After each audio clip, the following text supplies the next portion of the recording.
연석회의를 시작하겠습니다. 모두 천막 당사 국기를 향해 주십시오. 국기에 대한 경례. 바로 다음은 순국선열 및 호국영령 2017년 3월 10일 공권력에 의해 희생당하신 태극기 열사 5인에 대한 묵념이 있겠습니다. 일동 묵념.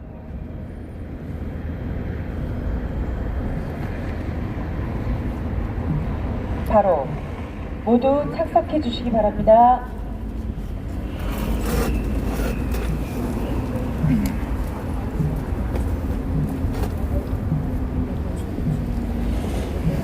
민주당과 정의당이 공수처법과 국회의원 정수를 확대하는 선거법을 정치적으로 흥정하는 추악한 면모를 보이고 있습니다. 공수처법을 아무리 검찰개혁 법안이라고 포장을 해도 공수처법은 문재인 좌파 독재 정권의 장기 집권을 획책하는 게슈타포 법입니다. 아무리 지역주의 정당체제 극복이니 정치개혁 법안이 화장을 해도 심상정 선거법은 문재인 좌파 정권의 장기 집권 음모를 위한 교모한 술수에 불과합니다. 실상 이런데도 민주당과 정의당은 지역구가 독배합되는 의원들을 끌어들여 선거법을 통과시키기 위해 지역구 의원 정수를 30석이나 더 늘리는 정치적 거래를 대놓고 하고 있습니다. 10월 장터의 돌팔이 약장수 약파는 것도 아니고 국민들을 속이려고 하는 얄팍한 정치적 수가 너무 눈에 보입니다. 또 성공할 수도 없고 성공해서도 안 되는 것입니다. 이와 관련한 분명한 입장을 말씀드리겠습니다. 국회가 국민의 의사를 대변하는 민의의 전당이라고 국회가 자부한다면 국민의 대표인 국회의원 숫자 늘리는 문제에 있어서는 국회의원을 뽑아진 국민들의 의사를 먼저 물어보는 것이 가장 중요합니다. 그렇지 않고 특정 정당의 정치적 이해득실과 당리당략에 따라 느리고 줄이고 문제가 결정된다면 이것은 국민을 무시하는 처사이고 민주주의를 왜곡하는 독재적 발상입니다. 국회가 의원수가 부족해서 일을 잘못하는 게 아니지 않습니까? 다시 한번 강조하지만 국회의원 정수 확대는 여야가 정치적 이해관계가 잘 맞아떨어져서 그 결과 공직선거법만 개정한다고 되는 것이 아닙니다. 국회가 그동안 국민 복리와 국민의 민생과 안녕을 위해 얼마나 일을 했는가에 대한 국민적 컨센서스가 우선 이루어져야 하는 것입니다. 그 다음에 가서 국회의원 정수 확대 논의는 해볼 수도 있는 것입니다.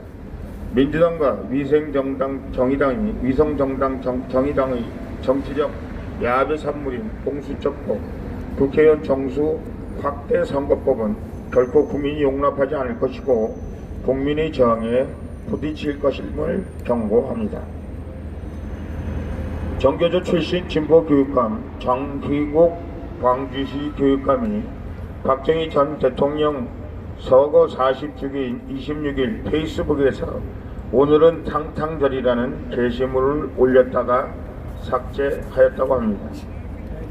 게시글 내용은 오늘은 탕탕절 110년 전 안중근 의사께서 일제 침략의 원흉 이토 히로부미를 격살한 날, 또 40년 전 김재규가 유신 독재의 심장 다카키 마사오를 쏜 날 기억합시다 라고 썼습니다. 5천년 민속사에서 대한민국을 가장 경제적으로 부강한 나라의 반석 위에 올리고 대한민국 산업화라는 위대한 성공의 역사를 써내려간 박정희 대통령을 조롱한 것입니다.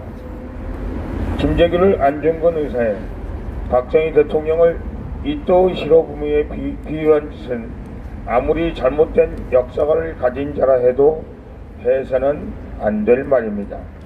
그것도 광주시 교육청의 수장인 교육감으로서 도저히 상식과 교육자적 양심에 비추어 보아도 용서가 안 되는 파렴치한 언동입니다.